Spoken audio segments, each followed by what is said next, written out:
Welcome back to my prospect rankings for the 2022 NFL draft class as we take on the safety position. But if you haven't already checked it out, I got a mock draft that I released yesterday. I'll leave it in the little iCard, but what's crack-lacking? It's your boy Broshmo, just in case you did not know. So go ahead, become a Verone, subscribe.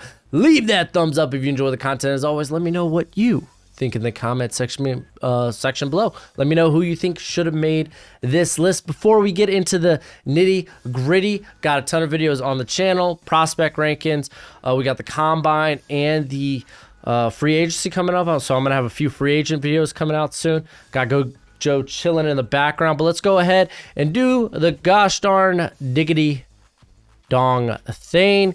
At number 10, I got Brad Hawkins out of Michigan. This guy is probably one of the better box safety options in this class. He was actually formerly a 4-star receiver before switching to safety his freshman season. Primarily, he played split time between box and deep. This season with Daxton Hill, who we'll see later on the list, primarily executing the slot role for that defense there in Michigan. Doesn't have like the best range, doesn't have like, he isn't like a elite or a high-end athlete, but he sees the field exceptionally well. He processes everything relatively quickly. He's a sure tackler, 7.4% missed tackle rate throughout his whole career. Takes good angles. He wraps up well.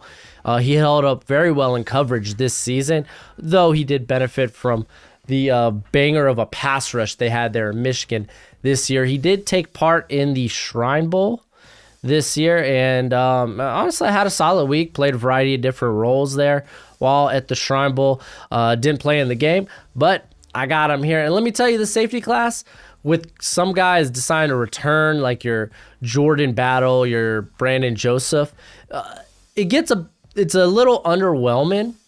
I think it takes a steep drop off after about prospect 11-ish, but there's some quality guys there that are going to be like mid to late day options. At number 9, I got Verone McKinley the third out of Oregon. He was a late addition to the Senior Bowl, didn't participate until day 3 in practices, didn't play in the game from my recollection, but didn't particularly look great in the one-on-one drills, it is what it is. You know what his role is going to be if you take him. He's going to be this kind of like center fielder. He may not be the same type of athlete that some of the other guys are in this class, like a Nick Cross, Daxton Hill, the more rangy type. I didn't even mention Jalen returning. A load of good safeties returned this year. But he is a good athlete in his own right.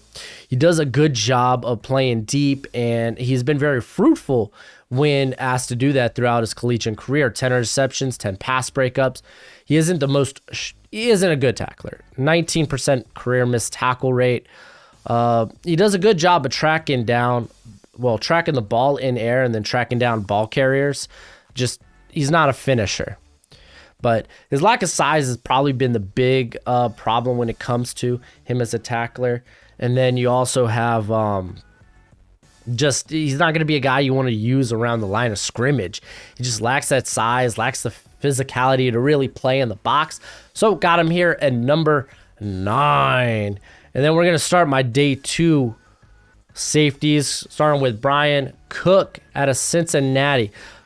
I did say that, Hawkins, he's going to be one of the better box-only options. I think you could probably say the best box-only option in this class is Cook. He was a transfer from Howard in 2019. He's probably one of, if not the biggest hitter in this class. You could go check out highlights of this cat just laying the boomstick. Despite his earnestness, there we go, to lower the shoulder, he is actually that's just his mentality, man. He loves physicality, and he loves to light guys up. But he's been a relatively clean tackler his whole career. Just this last season, only a 7% missed tackle rate. He'll occasionally slip off tackles, but I mean, those are few and far between. And it's more of that's just how he is. It's not, I would say, a technique thing. It's he wants to kill somebody thing.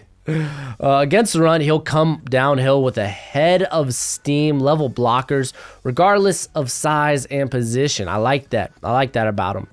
I've seen him blow up offensive linemen into the ball carrier, into the running back. It's a thing of beauty. Now, he's not the most explosive athlete, but he does an adequate job of keeping up with pass catchers in coverage.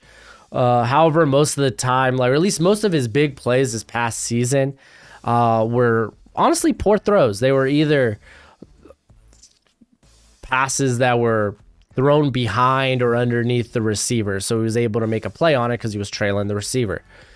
He'll sooner meet a receiver at the catch point and kind of be the sledgehammer than rather than actually make an actual ball skills move or attack the ball. He'd rather attack the receiver. So, again, I like this cat. I think he's one of the premier box options there at safety. Got him here at number 8. But at number 7, we got Kirby Joseph. Small sample size might be a thing. You do notice he's a bit of a slower processor, just with how he's reading the field. Oh, what up, Gojo? Here, he wants to come in for a second. Anything you want to say to the people? All right, buddy. Got a lot of videos to make today, bud. So I got to get to work. So Joseph, he's got decent range. I think that's by virtue of just how lanky he is. He's got he basically glides around the field, tracks the ball exceptionally well in air, and really just he has the time in. His time in at the catch point is that of a receiver. I mean, this past season, he had 4 pass breakups, 5 interceptions. As a run defender, he's more of a big hitter and often kind of like leads with the head and the shoulder. But that's only produced a missed tackle rate at 9.5%. He played gunner there for special teams, so he's got some versatility, can play the third phase of the game, which is important. That's key. Last season was the most snaps he ever saw in a season at 716, while if you combine his last 3 seasons, he only had 340. So yeah, sample size is a thing. Just want to put this on there because he came in with great length, right? Great length. I think he was the longest of all the safeties there at Mobile. But if you want to throw a red flag outside of the sample size, which I'm not going to be too critical of. I mean, I wasn't when Jamar Johnson last year out of Indiana, but he did throw a punch versus Iowa and is a notorious trash talker in the Big Ten.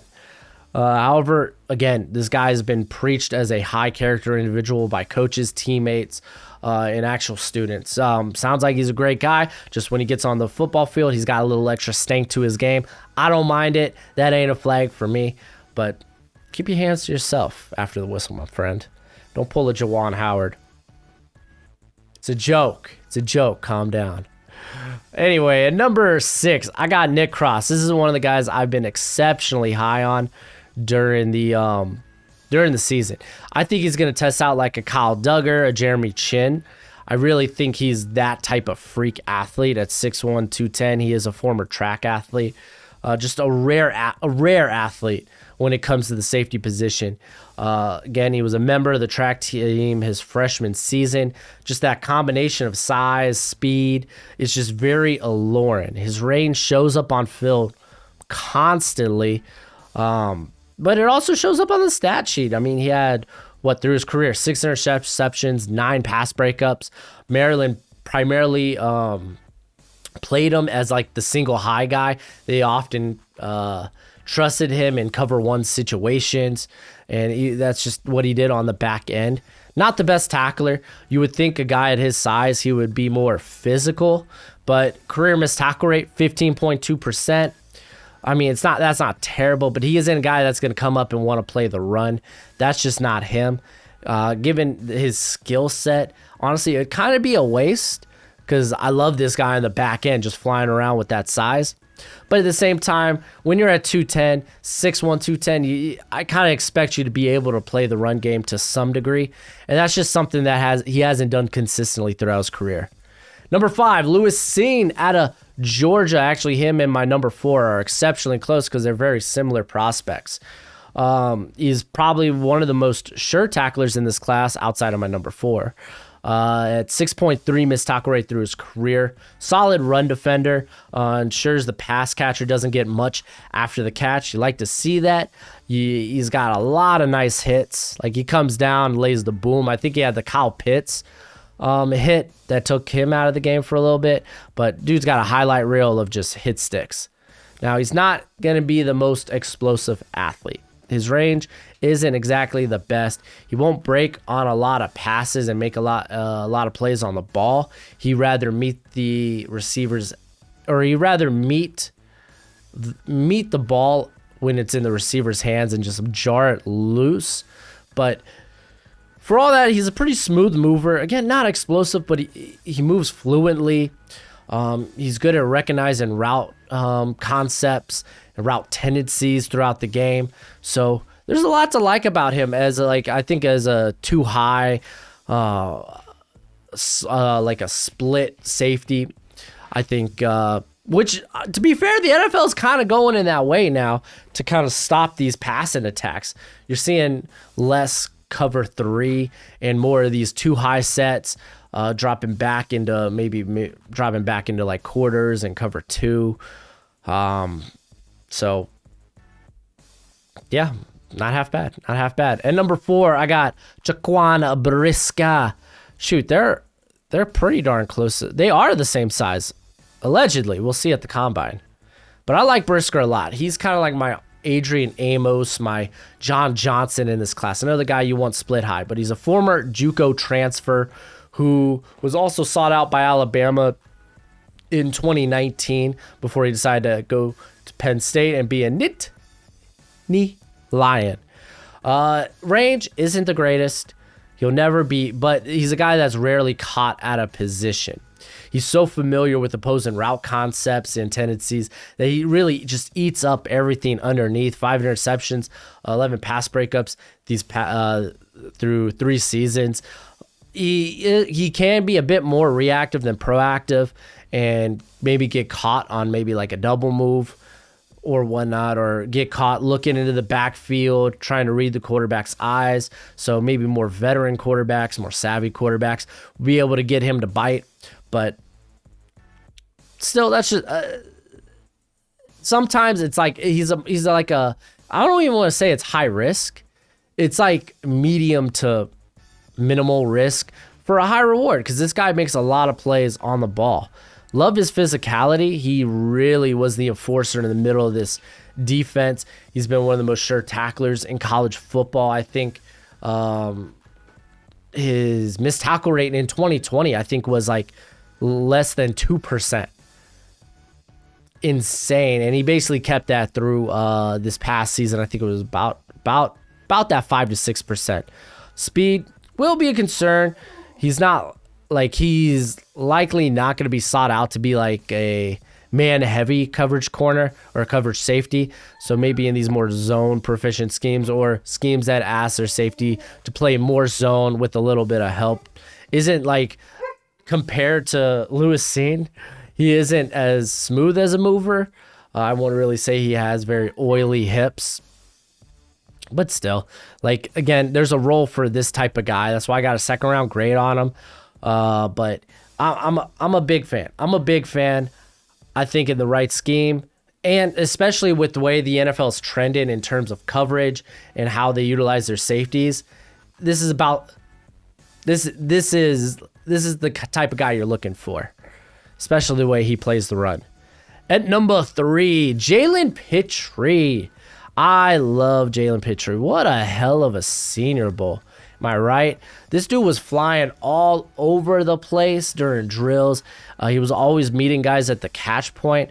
I mean, really, I felt like the only catches he really allowed were like 2 from Trey McBride, who is probably one of the better tight ends in this class at catching away from his body. So, I mean, the dude, it was a contested catch. I mean, honestly, he did everything he could do, but not allow the catch. Trey McBride, that's why he's probably going to be the top tight end in this class. But Pitre, man, he's feisty. I like him. He played that overhang role in Dave Aranda's defense there, the former LSU DC, now Baylor coach. Thought he was potentially going to return to LSU when they had the head coaching job open, but did not. But he had 42 stops this season, 15 and a half tackles for loss. Honestly, could add more bulk. I think that's a big reason why I put slot only, question mark, because like he played well at the Senior Bowl. It looked like, yeah, this guy could play in the box as a safety, but like you do like when you're not breaking that 200 threshold and he's there at 5'10", and it's like, man, I really wish he was a bit bigger. So is he a slot only guy? Because unfortunately those guys just don't go high in the draft. I was exceptionally high on Elijah Molden last season as a slot only option. I had a second round grade on him. He was in my top 50. Didn't go till outside pick 100, right? Something like that. But I kind of feel the same way about Jalen Pitre. I'm a big fan of his game. Missed tackle rate throughout his career, 15.7. Could be a bit better, but it kind of is what it is when you're at that size. He has simply been a playmaker, though. 2 forced fumbles, 3 fumble recoveries, 2 interceptions, 4 pass breakups, 21 pressures, 4 sacks. He was doing it all. Like, this guy was bending the corner on tackles in some cases. It's wild. It's wild, man. He has great short area quickness. I love how this dude just tracks the ball in general. Like, track ball carriers and tracking the ball in air. Like, how he always finds the easiest way to get to the ball carrier, even if he has to make it himself. He plays a lot bigger than he is. But big fan of this cat's game. I think I don't know exactly where he'll go in the draft. We might see him fall to like that 3rd round. Very similar to Elijah Molden, just because teams might think he's slot only. But I mean, that's a starting position in the NFL nowadays. And then number 2, Daxton Hill. And I got a 1st round grade on him. Slight 1st round grade. He is the younger brother of Justice Hill, the Baltimore Ravens running back, former Oklahoma State running back. But this Hill, has great speed, great range. It's really criminal that Michigan decided to play him predominantly in the slot rather than have him kind of go back and be like a center fielder, or just have him playing deep, because this guy's got range for days. He's an active and willing participate in the run game. 13 missed tackle rate. It's fairly good, especially considering that like this dude is capable of wrapping up. We've seen him do that, but he rather take a ball carrier out at the knees. Like, he comes down with velocity, and I just like that mentality, man. Like, he really wants to chop guys down. It's kind of scary. He is a bit wiry. Could add to put some bulk on, which would add a little physicality to his game, the just overall play strength, especially how considering how physical he likes to be. You want to make sure his body can hold up. In 3 seasons, he has shown legit ball skills, 4 interceptions, 13 pass breakups. While in the slot, this is one thing I will say. He's more of a guy, rather than making a play on the ball while in the slot, he'd rather minimize yards after the catch. He's more so he tackles guys while they're at the catch point instead of attacking the catch point himself. A guy with his like ability, his range, his speed, definitely feels like he can make more plays on the ball than he did, which is kind of crazy for the ball skills we have seen from him. But yeah, I got him sneaking as a 1st round rounder here. I think I got like 36 or 37 guys with 1st round grades. So Daxton Hill, he is one of those guys, especially after Jordan Battle dropped. That was my safety too. I love Jordan Battle. And then number 1, everyone knew it's Kyle Hamilton. He's a top 5 prospect. I don't know like what much there is to say here when it comes to Hamilton. Great size, great range, legit sideline to sideline athlete. Go back to Florida State, where he basically tracked down a ball from like the opposite hash to the opposite sideline. Like, it was just stinking insane. You don't see many people at 6'4", 220 moving like he does. Great length, great explosiveness. He's been essentially a menace in coverage throughout his career with 8 interceptions, 14 pass breakups, only allowing 4 plays of 15-plus yards in coverage. Again, I put back 7 versatility. This is a guy that I think you could line up at corner, line up at linebacker. He could play in the box. He could play deep. He could play in the slot. He could do a lot of different things. He's mean in the run game too. Like, I'll talk about that mentality. He like relishes physicality. I also put it as a weakness here because he does opt to take the kill shot more times than not. So kind of causes him to be not as consistent as a tackler as he's trying to just wreck somebody's world. But he did bring that missed tackle rate down to 6.5% this year. So pretty nice. We could talk more about the versatility. I mean, he played 15 snaps on the boundary, 29 on the line of scrimmage, over 400 in the slot, over 300 in the box, and then over 600 deep. A guy that can do anything. Something, I should have put this down. We do want to see if the knee checked out. He got hurt versus USC and it ended his season, cut his season short. But I'm sure everything is A-okay with him. I can't wait to see him at the combine. He is number 1. He's number 1 for everybody. If he's not number 1, then you're just, what's wrong with you? But that's it for the video. Go ahead, do that YouTube thing. It's always much appreciated, much obliged. And as always, until next time, you be easy, my friends. Later.